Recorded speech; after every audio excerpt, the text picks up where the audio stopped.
Everybody, Dean Young, the inspection company. Hope everybody's doing well today. Nice overcast afternoon.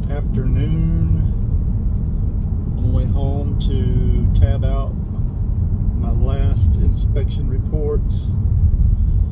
It's been a pretty good day. 2 older properties from the 60s. Not too bad. Yesterday I had 2 newer homes. One was from 2020. I believe it was maybe a custom built home. I'm not quite sure. I'm thinking it was. I found that the artificial stone did not have a weep screed system, aka a drainage system. Weep system, they are required. It is in the International Residential Code, which is adopted by the state of North Carolina. And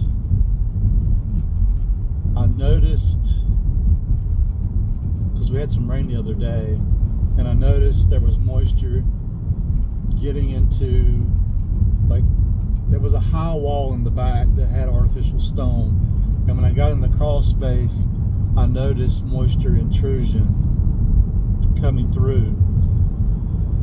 If there would have been a drainage system, then more than likely it wouldn't be intruding through the foundation block, because it would find its way down and out, and there would be air ventilation. So on any porous surface, such as any masonry, brick, artificial stone, all that stuff, you have to allow for proper drainage. If you do not allow for proper drainage, you can cause damage to the framing as far as moisture damage, lack of ventilation. So what would happen, the moisture would push itself through or get in but have no way out. So it's going to find a way out. The more moisture in, the more it's just going to keep going to the lower area, find a way down. It's got to. You got to have ventilation. If you don't have ventilation, you're going to trap moisture. And you know what happens when you trap moisture. It's going to cause big issues. So that was one of the biggest concerns of the inspection yesterday. I mean, it was like almost a 3-year-old house. We're coming to the end of 2022, and that was one of the biggest concerns from the buyer and the buyer's agent. I had to report to them within an hour, and they already had it to the listing agent, and mentioned that to the listing agent, whose reaction was, that's not required in Randolph County. And when the buyer's agent told me that, I was like, what? He was like, yeah, man, that's what she said. It's not required in Randolph County.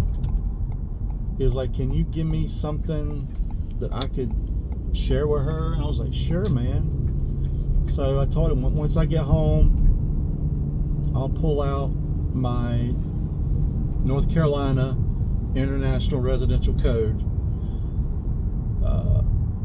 book, and I will take a picture of the outside cover of it, and then I'll scroll on back to veneers, drainage systems, artificial stone, all that, and take a couple pictures of reference inside this code document that you can use to forward to the agent. Now, we as home inspectors cannot quote code in our reports. If we do, we have to do a lot of paperwork as far as digging and figure out, okay, we have to state when was the code originally first adopted. When did it first, in what edition of what book, when, what, where, who, why, how was it first added into there? And then once you figure that out, then you have to state the book, the page, the reference, the code. I mean, there's just a lot to it. So we don't put stuff like that in there. But like I've said in other videos, when we do our inspections, a lot of this is in relation to the code, but we have to word it differently. We are not code officials, so we cannot say 4-3-5-6 the like word for word per the code document where it's listed in the IRC or the International Building Code or the International Residential Code or any type of code document. The NEC, which is the National Electrical Code, the Plumbing Code. We can't reference per word per code reference in our reporting, but we can. It can be in relation to. We just have to change the wording, so it can't be word for word and all that good stuff. We can have some reference to it, but it's got to be very vague. It can't be like strictly like in line with the code for it. That's why we have to do DDID the way that we report, and with DDID we have to determine and all that good stuff, and direct and give you implications and all that stuff as to what's the issue, you know, is it functioning as intended or not? Okay, what's the implication? Direct me to a qualified contractor, or direct me to something or somebody that's qualified to further evaluate this, to give me instructions on what needs to be done here. Is there a repair needed? Is replacement needed? What's going on here? It needs further evaluation. And I need the proper professional to come in and direct me, you know, what I need to do here. So that is that. As a realtor, I would not recommend telling someone what is code or not code. I think you're stepping outside of your wearing a different hat, and even us as home inspectors, we have limitations, and you start quoting code or saying nothing's required by code, or this isn't required by code, or that, or whatever. You know, you may find yourself with your foot in your mouth, because what I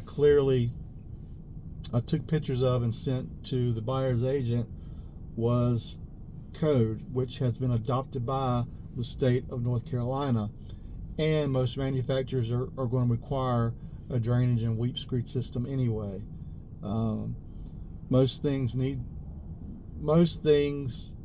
All things should be installed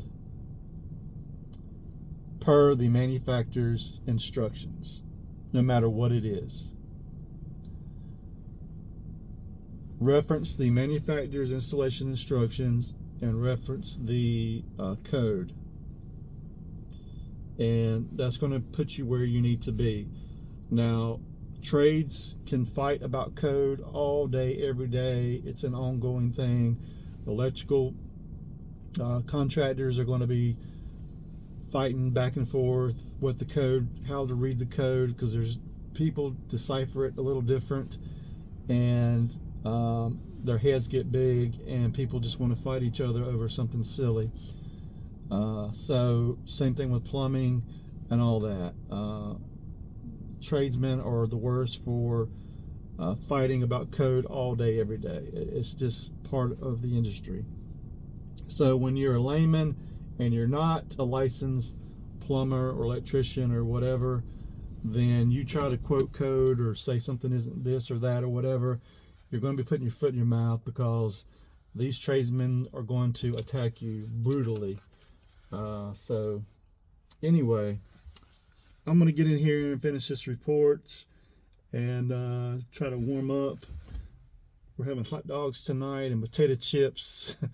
So I'm excited, feel like a kid, and I'm going to cozy up with my dogs, watch some TV. Vanessa's going to be at church doing her thing with worship, and that's it, man. So anyway, 336 998185, 336 998185. You can go to hometechandc.com. You can go to knowthecondition.com. You can go to triadinspector.com, triangleinspector.com. There's just a lot of ways to get a hold of us, to go to our website. You can book online. Now, I'm going to throw this out here now. We are going to be closed for the week of the 21st through the 27th for vacation, the 21st to the 27th of January. January the 21st through the 27th, we will be closed for vacation. There is no fitting this in or doing this or whatever. We are going to be out in Puerto Rico for a week, and so yeah, just put that on your calendar. If you need a reference for another inspector, I will gladly do that. Depending on your area, I will gladly give you a referral. Not a problem, not an issue. So again, January the 21st through the 27th, I believe, going to Puerto Rico. We are going to drive to Florida, and we are going to catch our plane in Orlando, and we're going to fly to Puerto Rico, to San Juan, and then we're going to be there, and then we're going to fly back to Orlando, and then we're going to drive back to North Carolina. We like to drive and see the scenery and do some stuff we could do in Florida, and get a hotel and just chill out, and actually saving some money too, because the airfare is ridiculous. And so yeah, I mean, we're saving gas money. We're driving the Prius. I mean, how can you not save money on Prius? And people are saying, but you're getting a hotel. Well, in Florida, you can get hotels really, really, really cheap, especially when it's just a place to lay your head overnight. It's not like you need something extravagant. I mean, you can get hotels $60-$70 there. Place to lay your head. It's pretty decent, that Disney people go in and out of all day long. It's not a big deal to me. I've slept in my vehicle before, you know.